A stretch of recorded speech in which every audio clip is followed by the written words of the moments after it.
in 2016, you get a bronze, but you're a silver medalist now in Rio. But then in 2017, you go on to win gold at the World Championships, and that's a year into Joe coaching you.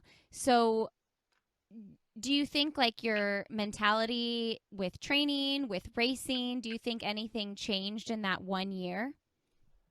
I think I continued to like grow my confidence as an athlete. Winning the Olympic bronze made me like so hungry for like I want to do this again.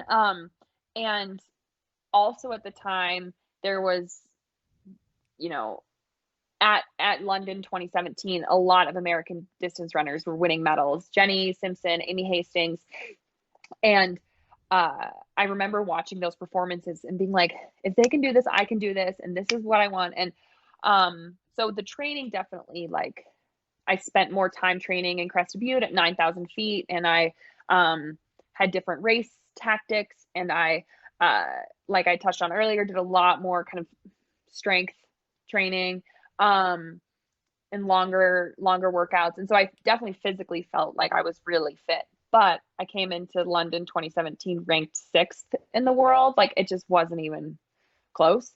And so that's like when Joe being Joe was like a little hard and was like, okay, I don't care what you do. I don't care if you die, but you are going to be with the leaders for 2000 meters. And I like, and if you get last, I'll love you anyway. And it's okay. Um, but like, you have got to be with the leaders for 2000 meters and then anything can happen.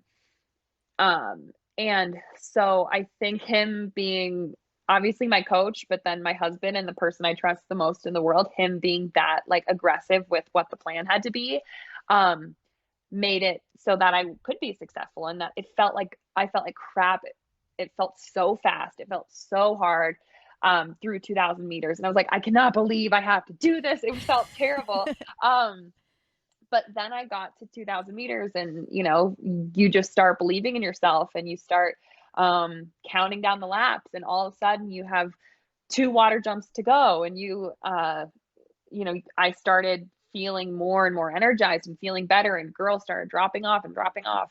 Um, and so that race was a big surprise to win, to run 902 was really special.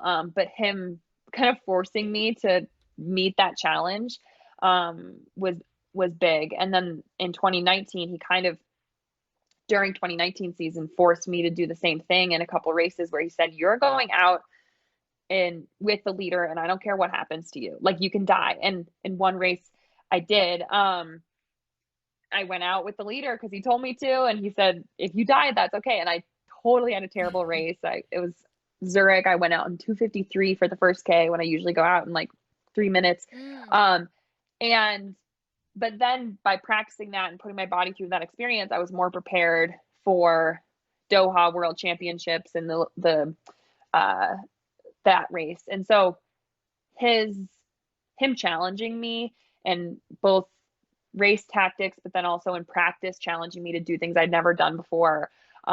It's been really great at helping me physically grow and get better, but also mentally making me grow and raise my own bar and my own expectations.